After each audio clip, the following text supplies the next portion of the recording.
시편 42편 1절부터 11절까지의 말씀 함께 읽도록 하시겠습니다. 하나님이여, 사슴이 시냇물을 찾기에 갈급한 같이 내 영혼이 주를 찾기에 갈급하니이다. 내 영혼이 하나님 곧 살아계시는 하나님을 갈망하나니 내가 어느 때에 나아가서 하나님의 얼굴을 배울까? 사람들이 종일 내게 하는 말이 내 하나님이 어디 있느냐 하오니 내 눈물이 주야로 내 음식이 되었도다.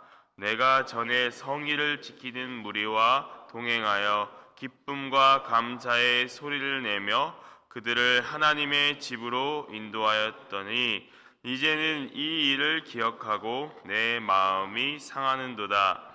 내 영혼아, 내가 어찌하여 낙심하며 어찌하여 내 속에 불안해하는가? 너는 하나님께 소망을 두라. 그가 나타나 도심으로 말미암아 여전히 찬송하리로다. 내 하나님이여, 내 영혼이 내 속에서 낙심이 되므로 내가 요단 땅과 헤르몬과 미살산에서 주를 기억하나이다. 주의 폭포 소리에 깊은 바다가 서로 부르며 주의 모든 파도와 물결이 나를 휩쓸었나이다. 낮에는 여호와께서 그의 인자하심을 베푸시고 밤에는 그의 찬송이 내게 있어 생명의 하나님께 기도하리로다. 내 반석이신 하나님께 말하기를 어찌하여 나를 잊으셨나이까? 내가 어찌하여 원수의 압제로 말미암아 슬프게 다니나이까 하리로다.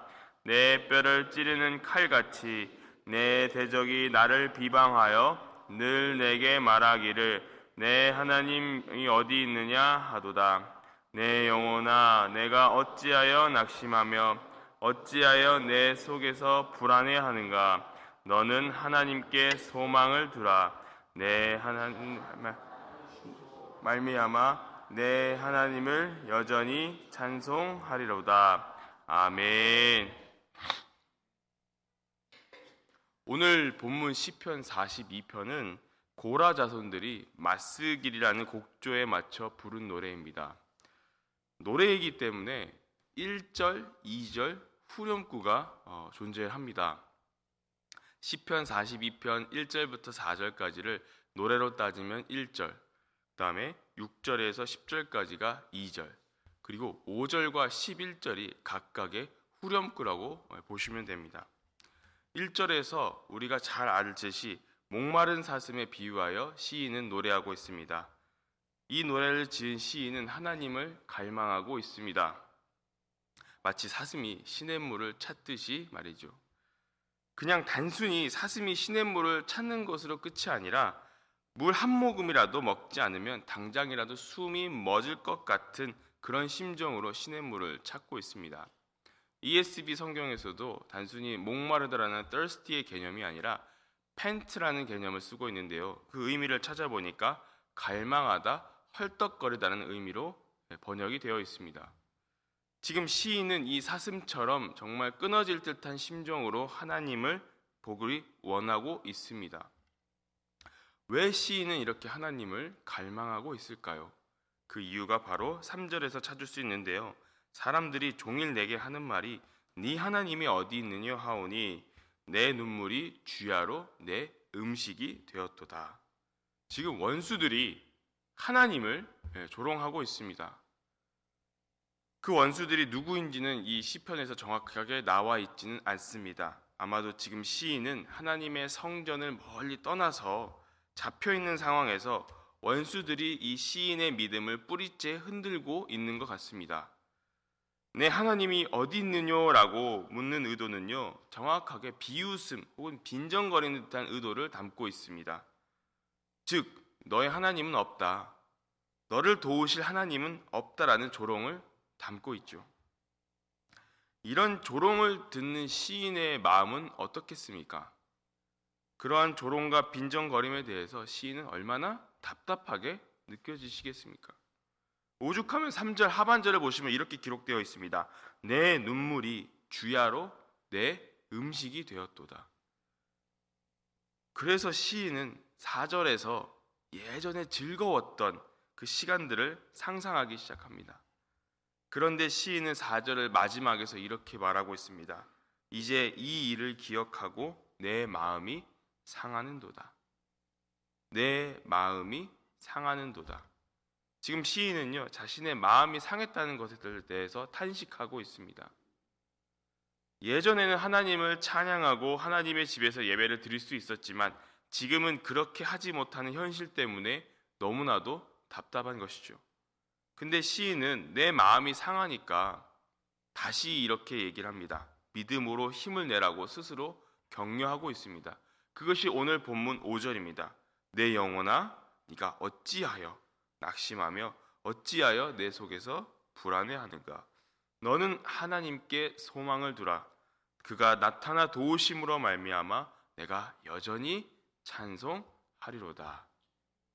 현실은 하나님을 볼 수 없는 암울한 상황이지만 그럼에도 불구하고 네가 어찌하여 낙심하는가? 네가 어찌하여 불안해하는가? 스스로 질문함으로써 나는 여전히 하나님께 소망을 두며 하나님을 찬송할 것임을 시인은 다짐하고 있죠.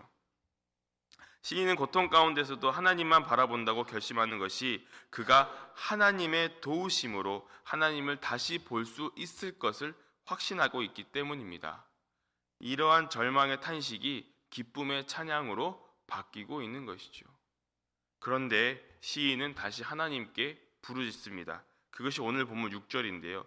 6절을 보시면요, 세 가지 지명이 나옵니다. 첫 번째는 요단 땅, 두 번째는 헤르몬, 세 번째는 미살산이라는 이 지명이 나오는데요. 이 지명들을 지리적 위치에서 찾아보면 어떤 곳이냐면 요단강의 시작입니다. 그러니까 요단강이 흐르기 시작하는 그 근원지가 바로 이 세 지명입니다. 여러분, 시에서 특정 지명이 나온다는 것은요, 상징을 의미합니다. 여러분, 요단강 하면 어떤 근원을 여러분 생각하십니까? 요단강은 죽음을 상징한다고 보통 우리는 이렇게 말합니다.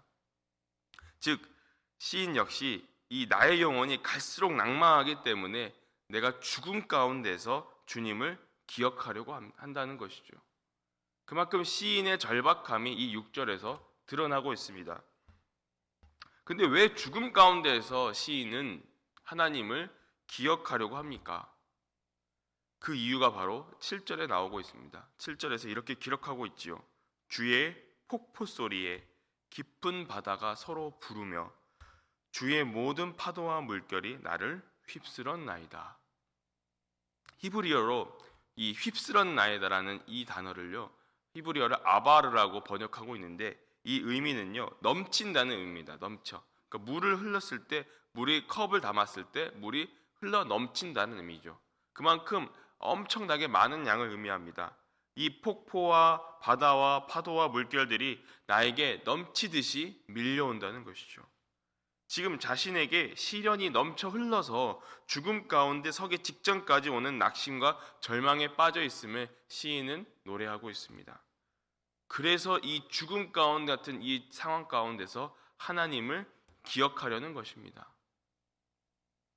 죽음 가운데 놓여 있는 것처럼 이 어려운 현실 가운데서 시인은 자신의 과거를 다시 회상합니다. 그것이 오늘 본문 8절인데요. 8절에서 시인은 예전에는 낮이나 밤이나 하나님을 찬송했습니다. 그러나 지금은 그렇게 할 수 없습니다. 9절과 10절에서 기록되어 있는 것처럼 그 죽음 같은 현실을 직면하고 있기 때문입니다. 원수들이 나를 또 조롱하고 하나님을 또 조롱합니다. 3절을 보시면 하나님이 어디 있느냐라고 그 조롱하던 그 원수는요, 10절에서 내 뼈를 찌르는 칼같이 비방합니다. 그 조롱과 멸시의 강도가 더 심해진 것이죠. 내 뼈를 찌르는 칼같이 내 마음을 후벼 파고 있습니다. 그럼에도 불구하고 시인은 이 현실의 고통이 넘쳐 흐르고 있는 것 가운데서도 11절을 보시면 어떻게 하든지 자신의 믿음을 지키며 구원의 하나님을 갈망하면서 이 노래를 마칩니다. 여러분, 5절과 11절을 비교해 보시면 어떤 게 나오냐면요, 나는 그리고 내라는 단어가 나옵니다. 11절을 보시면 나는 그가 나타나 도우심으로 말미암아 내 하나님 여호와를 여전히 찬송하리로다. 나는 내 하나님. 그러니까 시인은 11절 마지막에 하나님을 노래하면서 자신의 굳은 의지를 강력하게 표현하고 있는 것이죠. 시편 42편은요, 고단한 삶 속에서 처절하게 하나님을 갈망하는 노래입니다. 상황이 보면요, 정말 어렵지만 나는 그럼에도 하나님을 찬양할 것입니다. 원수들이 나를 비웃는다고 할지라도 나는 주님을 찬양할 것입니다. 나는 주님을 갈급하게 구합니다. 이것이 바로 오늘 우리가 읽은 본문 42편의 노래입니다. 삶을 살아갈수록 행복과 기쁨도 존재하지만 그만큼 고통과 고난 또한 존재합니다. 육신의 아픔, 마음의 아픔이 있고 자녀 문제나 직장, 사업장에서 문제가 일어날 수도 있습니다. 우리는 혼란 속에 빠져 우리의 신앙이 흔들릴 때가 있습니다. 그런 어려움에 처해 하나님께 간구해도 오늘 본문 2절처럼 하나님의 응답이 없을 때가 있습니다. 우리의 잘못 때문인지 아니면 하나님의 뜻이 있기 때문인지 그건 알 수 없지만 우리가 때로는 환난 가운데 그냥 내팽개쳐 칠 때가 있습니다. 내가 의지할 분은 하나님 한 분뿐인데 그 하나님이 나를 구원해 주시고 나에게 인애를 베푸셔야 하는데 지금 현실은 정반대일 때가 있습니다. 이럴 때 우리는 포기하지 말고 하나님을 끝까지 찾아야 합니다. 사슴이 죽기 직전까지 시냇물을 찾는 갈급한 심정으로 생사를 걸면서 하나님을 찾아야 할 것입니다. 마가복음 7장을 보시면요, 수로보니게 여인이 나옵니다. 수로보니게 여인이 믿음을 구할 때 이렇게 고백을 했죠. 주여, 올소이다마는 상 아래 개들도 아이들이 먹던 부스러기를 먹나이다. 지금 이 수로보니게 여인의 심정이 이 시편 42편의 이 시인과 비슷한 심정으로 간절한 심정, 갈급한 심정으로 하나님 앞에 믿음을 구하고 있습니다. 그랬을 때 예수님이 어떻게 말씀하셨죠? 마태복음 15장을 보시면 이렇게 말씀하고 있습니다. 여자여, 네 믿음이 크도다. 내 소원대로 되리라. 응답을 받을 수 있는, 이런 응답을 받을 수 있음을 우리는 믿어야 할 것입니다. 여러분, 사무엘상 21장에 보시면 다윗이 나오죠. 그 다윗을 기억하고 있으십니까? 그가 블레셋 땅 가드로 피신했을 때에 자신의 목숨을 부지하기 위해서 어떤 행동을 취했습니까? 사무엘상 21장 13절을 보시면 그들 앞에서 그의 행동을 변하여 미친 채 하고 대문짝에 그적거리며 침을 수염에 흘리매라고 기록합니다. 즉 자신이 살기 위해서 가드 사람, 가드 왕과 그 신하들 앞에서 미친 척하면서 침을 흘리면서 문짝을 끄적거린 것입니다. 세상 사람들이 보기에는 굉장히 어리석고 이상한 행동일지 모르지만 다윗이 그 상황 가운데서 괴로워합니까? 아니요. 여러분 시편 34편을 보시면요, 시편 34편 표제어에 이렇게 써 있습니다. 다윗이 아비멜렉 앞에서 미친 채 하다가 쫓겨나서 지은 시.